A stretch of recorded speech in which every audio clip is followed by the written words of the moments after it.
we were at the Herodium the last time we were here. We had this was a special day for us because it was our day of worship. This was Sunday. We had worshiped the week before in Nazareth. Here we had a Bible study for our Bible class at the Herodium, and we covered about that building and its importance. If you remember, Herod was almost done in by Mattathias in the Maccabean uprising that they had on this very spot. Okay? And then he goes to Rome and he is crowned, or he is called King of the Jews. So he comes back, and about 10 years later he goes to this very spot where he was almost met his demise, and he builds this Herodium. A very luxurious place. Of course, if Herod had anything to do with it, it was going to be luxurious. Now, at this point, we're setting out looking at Bethlehem.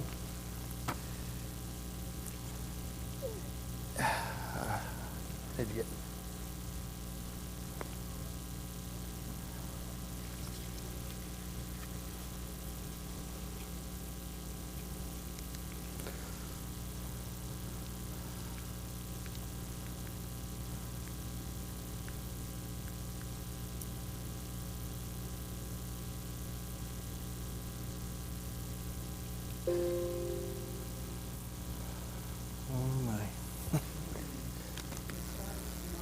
Yeah.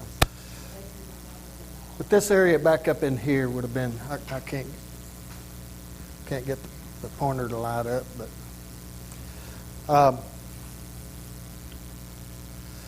from there, when we got back into Jerusalem, we had our worship service under what is called the hidden wall. The hidden door. Hidden gate. I've got frustrated now, so. This in the background here, you can see the citadel there at King Herod's palace, which later on became Pilate's palace, or where Pilate lived. But we had our worship service up here just next to this wall, and of course that gate is not open any longer. But on the street and the walkways below us, you could see whether they were travelers or locals, it was the palm leaves. Everybody was carrying palm leaves. So it was their Palm Sunday. Last week, and I think I'm going to do this every week, Psalms 137 in verses 5 and 6 says, "If I forget you, O Jerusalem, let my right hand forget its skill. Let my tongue stick to the roof of my mouth. If I do not remember you, if I do not set Jerusalem above my highest joy." Very important place.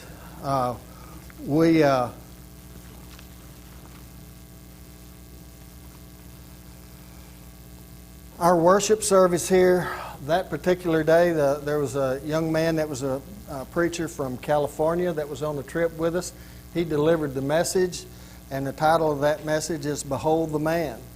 And I would like to spend some time tonight in these scriptures for us to look at, not just because that's what we did that day, but I just think we need to, in John chapter 18, we see where Jesus is before Pilate. Let me turn to that. John chapter 18, verse 28. Verses 28 through 40. I don't know if you can see well enough to read along with me, but it says, Then they led Jesus from the house of Caiaphas to the governor's headquarters. It was early morning. They themselves did not enter the governor's headquarters so that they would not be defiled, but could eat the Passover. So Pilate went outside and said to them, What accusations do you bring against this man? And they answered him, said, If this man were not doing evil, we would not have delivered him over to you. Pretty arrogant. Pilate said to them, Take him yourselves and judge him by your own law. And the Jews said, It is not lawful for us to put anyone to death. This fulfilled the word that Jesus had spoken to show by what kind of death he was going to die. And verse 35 says, So Pilate entered the headquarters again and called Jesus and said to him, Are you the king of the Jews? And Jesus answered, Do you say this for your own accord, or do others say it to you about me? And Pilate answered, Am I a Jew? Your own nation and the chief priest have delivered you over to me. What have you done? And Jesus answered, My kingdom is not of this world. If my kingdom were of this world, my servants would have been fighting, that I might be delivered over to the Jews. But my kingdom is not from this world. Then Pilate said to him, So you are a king? And Jesus answered, You say that I am a king. For this purpose I was born, and for this purpose I have come into the world, to bear witness to the truth. Everyone who is of the truth listens to my voice. And Pilate said to him, What is the truth? After he had said this, he went back outside to the Jews and told them, I find no guilt in him. But you have a custom that I should or could release one man for you at the Passover. So do you want me to release you, the king of the Jews? And they cried out again, Not this man, but Barabbas. Now Barabbas was a robber. We can see they had death in mind for Jesus without trial. They were not looking for him to trial. They were wanting to get him killed by Rome so they wouldn't have it on their hands. Chapter 19 says, Then Pilate took Jesus and flogged him. Now we see where Pilate again had tried. Before he had found no guilt in him, and he reminded them of the custom that they had to release someone. But they wouldn't do that. Said, Not this man, but Barabbas. And then in chapter 19, verses 12 through 16, Pilate again tries to release him. In verse 12, he says, the Jews say, if you release him, you're no friend of Caesar. In verse 14, Pilate says, Behold your king, or behold the man. In verse 15 in chapter 19 is what caught my eye. It says, They cried out, away with him, crucify him. Pilate said to them, Shall I crucify your king? And the chief priests answered, We have no king but Caesar. They had led him away. When we look over at Mark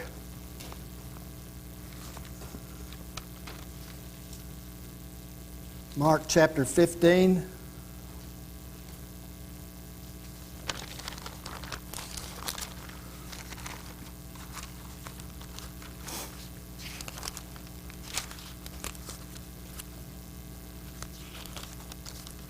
Verses 16 through 20. It says, And the soldiers led him away inside the palace, that is the governor's headquarters, and they called together the whole battalion. And they clothed him in a purple cloak and twisted together a crown of thorns. They put it on him, and they began to salute him, Hail, King of the Jews! And they were striking his head with a reed and spitting on him and kneeling down in homage to him. And when they had mocked him, they stripped him of the purple cloak and put his own clothes on him, and they led him out to be crucified. You know, it was nothing but trying to humiliate.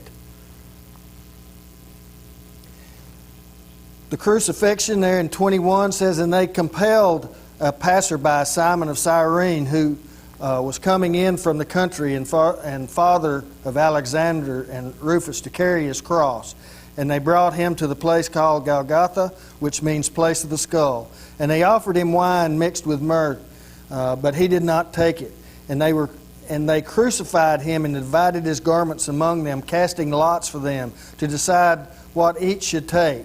And it was the third hour when they crucified him.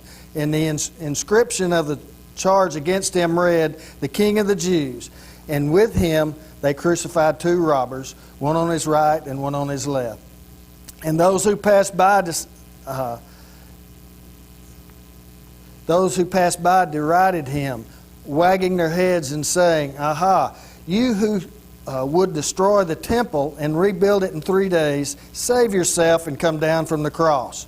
So also the chief priests with the scribes mocked him to one another, saying, 'He saved others, he cannot save himself. Let the Christ, the King of Israel, come down now from the cross that we may see and believe.' Those who were crucified with him also reviled him. And when the 6th hour had come, there was darkness over the whole land until the 9th hour.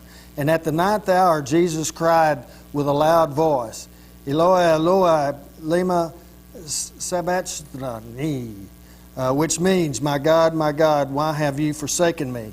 And some of the bystanders hearing it said, 'Behold, he is calling Elijah.' And someone ran and filled a sponge with sour wine and put it to the reed and gave it to him to drink, saying, 'Wait, let us see whether Elijah will come and take him down.' And Jesus uttered a loud cry and breathed his last. And the curtain of the temple was torn in two from top to bottom. And when the centurion who stood facing him saw that this way he breathed his last, he said, 'Truly this man was the Son of God.'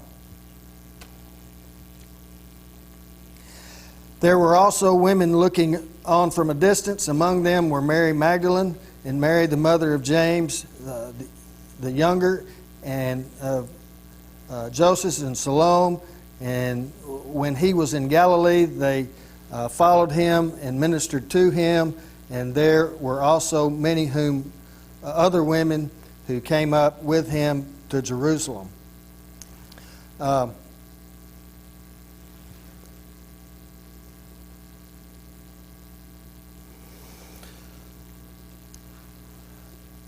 The service, that this was the material that we used. The guy that did the communion that day, he spoke of the 7 things that Christ said while he was on the cross. Was a message within itself. I'd never thought about that. But 7 things that Christ said on the cross. And that might be something that we look at in the future. As we look through here, we can see our worship service. These are the bedrock that these steps were hewn out, and this is where Pilate would have set judgment over Christ. We started our way around the wall. Let's see where we're headed. We're headed to the citadel of Herod's palace. Headed to Herod's palace. You can see the massive masonry structures, the watchtower. As we go around to the street, this palace would have been around, it was to the right, and we entered into the gate into Herod's palace.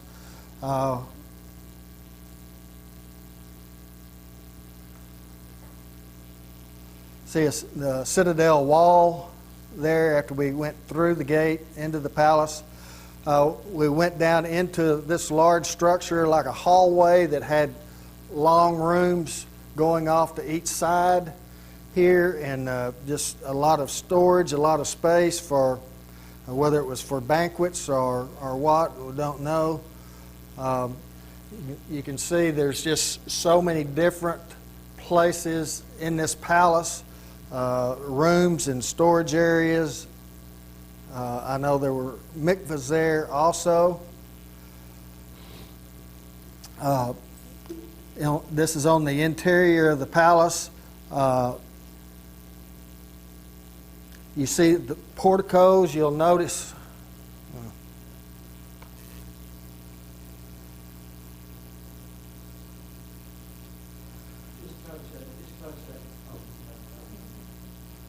This is just on the side of the wall where we were worshiping over.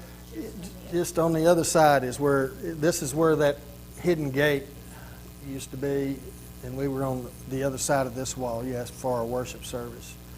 But there's going to be a lot of arches in this area, gardens. Again, that's looking at the citadel back from another area.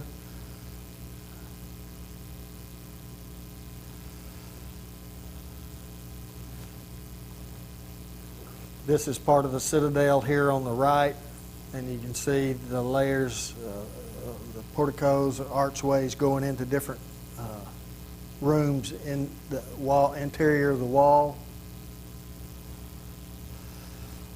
We left Herod's palace and started towards the Jewish quarter. If you want to look at your map, you can see kind of where we were.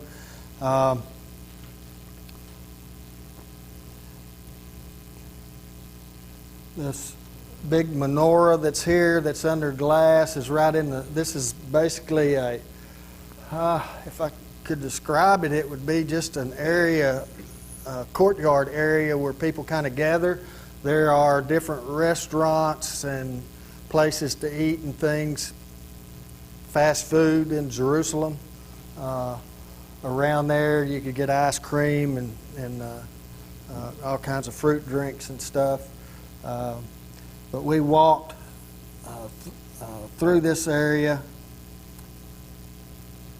I didn't mention that palace is located right up. It's located along the western wall in the upper city, but it's in the Armenian quarter. It's where it's located. Now, we had when we were in the first week of our visit, everywhere we went, down around Masada, the Dead Sea, all around in Judea, and especially in Galilee, we saw cats. Cats were everywhere. I start to say it was almost spooky, but it's kind of like our house right now. We've got a lot of cats right now. I'm sure David's in the same spot. But we haven't seen many dogs until we went to lunch. I couldn't believe. Now, I had what they call a shawarma, which is a pita pocket with. They will have meat on a roaster that may be this tall and this big around, and they just slice it off into these pita pockets, and then you can put any kind of vegetable that you want in there. Well, that's what I had for lunch. And Marcia saw a hot dog and French fries, so she went for it. But a Jerusalem hot dog is how many weenies were on that? 3 weenies on a hot dog. So that's probably responsible for her being in the shape she's in right now. Now that I'm looking back, okay, we left there in.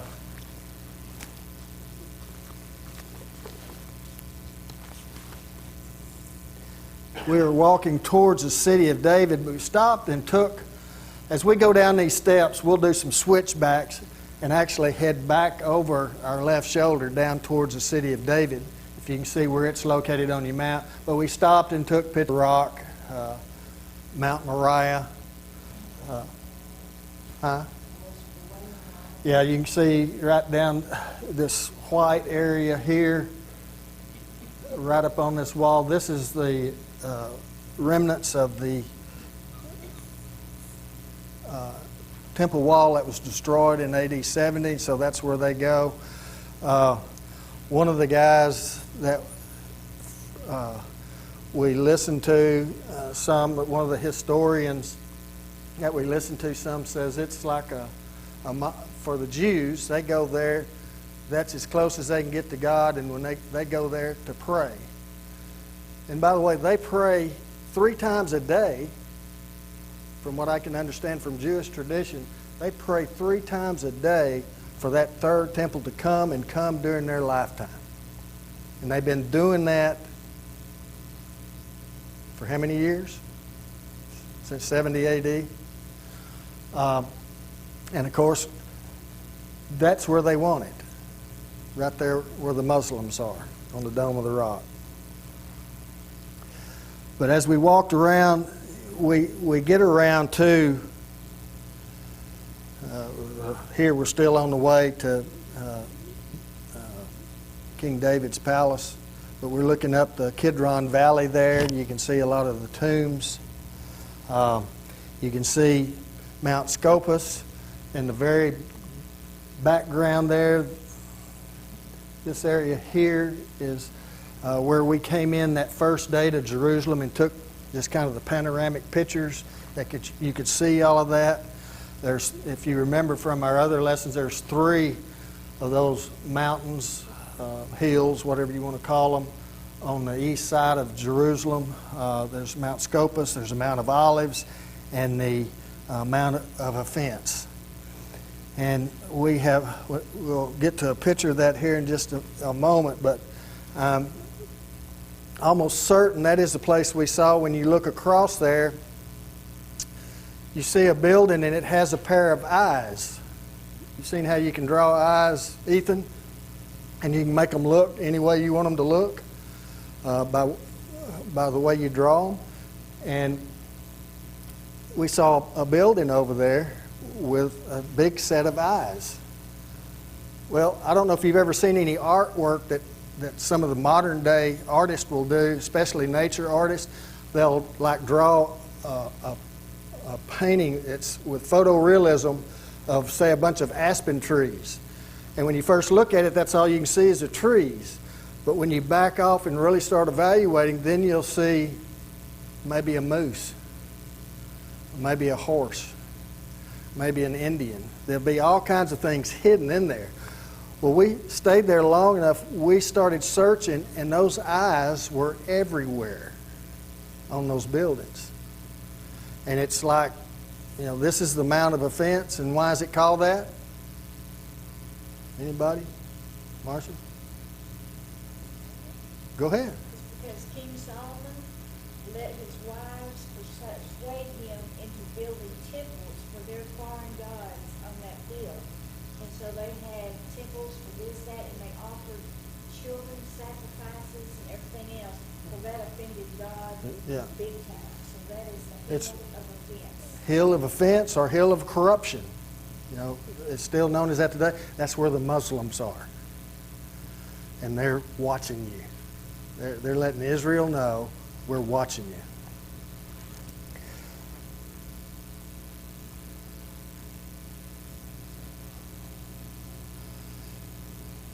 you. The hill of offense. Now, I have got on my phone since then and have searched each one of pulled those pictures up and searched each one, and I can't find an eye anywhere on this. I don't know if we were further around, looking back this way, but from this angle here, the picture that I pulled out and used on these, I cannot find one eye, one set of eyes in there. Okay, we're around to, this is a remnants of King David's palace. Now,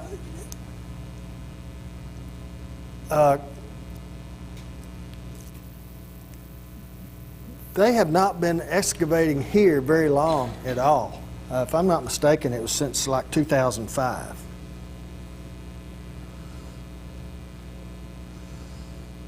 Yes, 2005. But the other area around there, they've been excavating there for years and years. But this site here was actually underneath a bunch of the shops and things, stores and things that we walked through, a shopping area, viewed a film up top in a little theater, and then came down and went up underneath there. Did you have something you want to say? Original stones and original walkway. Yes. When you get around, and we don't have a picture of it here, but when you get around looking at the wall of King David's area back there, I mean, you can tell it is original, it's old. And of course, this is just a picture of a rendition of, what do they call, capitals, finial, capital, that goes on top of columns that they found under there. And of course, they have it in the museum there at Jerusalem. And here we have Pool of Siloam.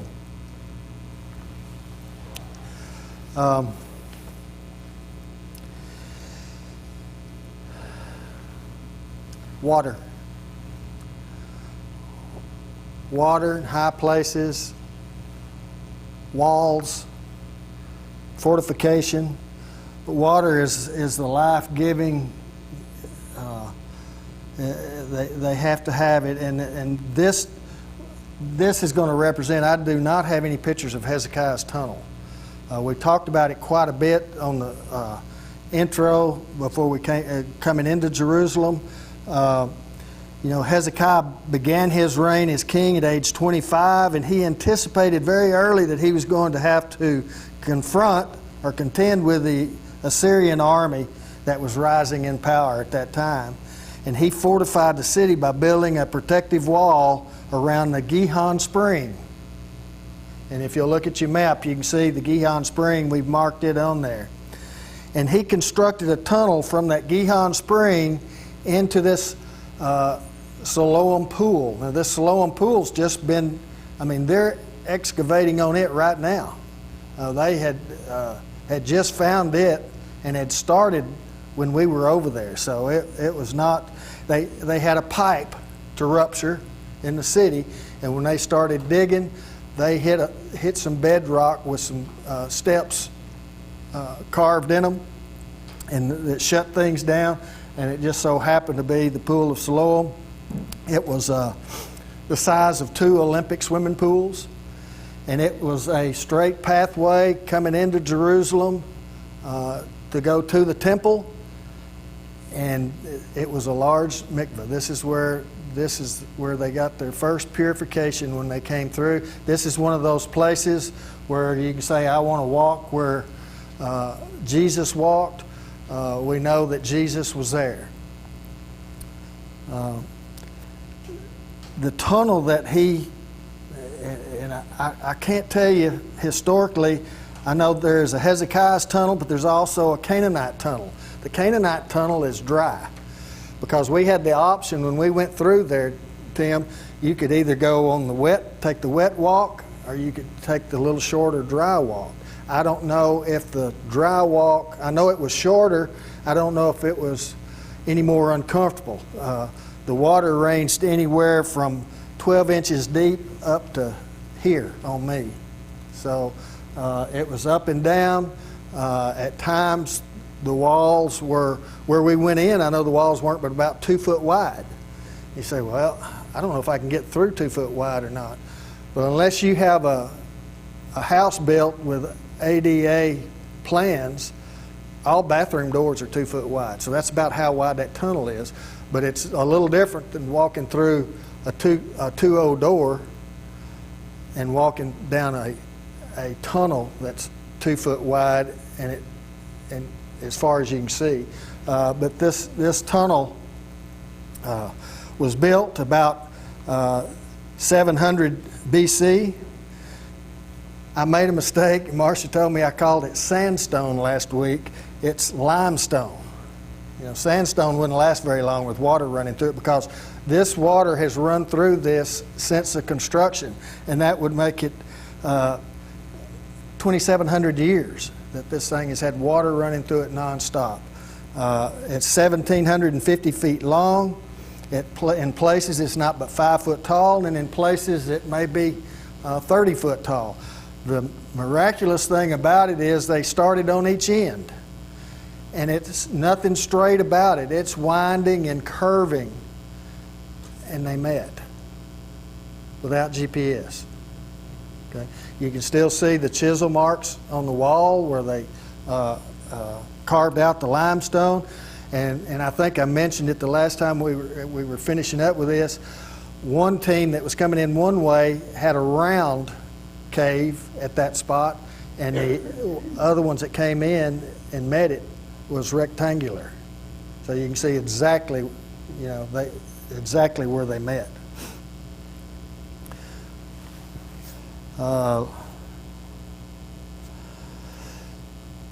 We'll take you back to Lachish. If you remember, the Assyrians had whipped everybody, and they were coming around. Lachish was the last one, and they were headed to Jerusalem. If you remember, they had killed, it was over 50,000 Jews in that area. And if you remember, at Lachish, there were 2 caves that they excavated below the city walls there, and it was full of skulls. So they'd cut those people's heads off and had thrown them in these 2 caves and just filled them up.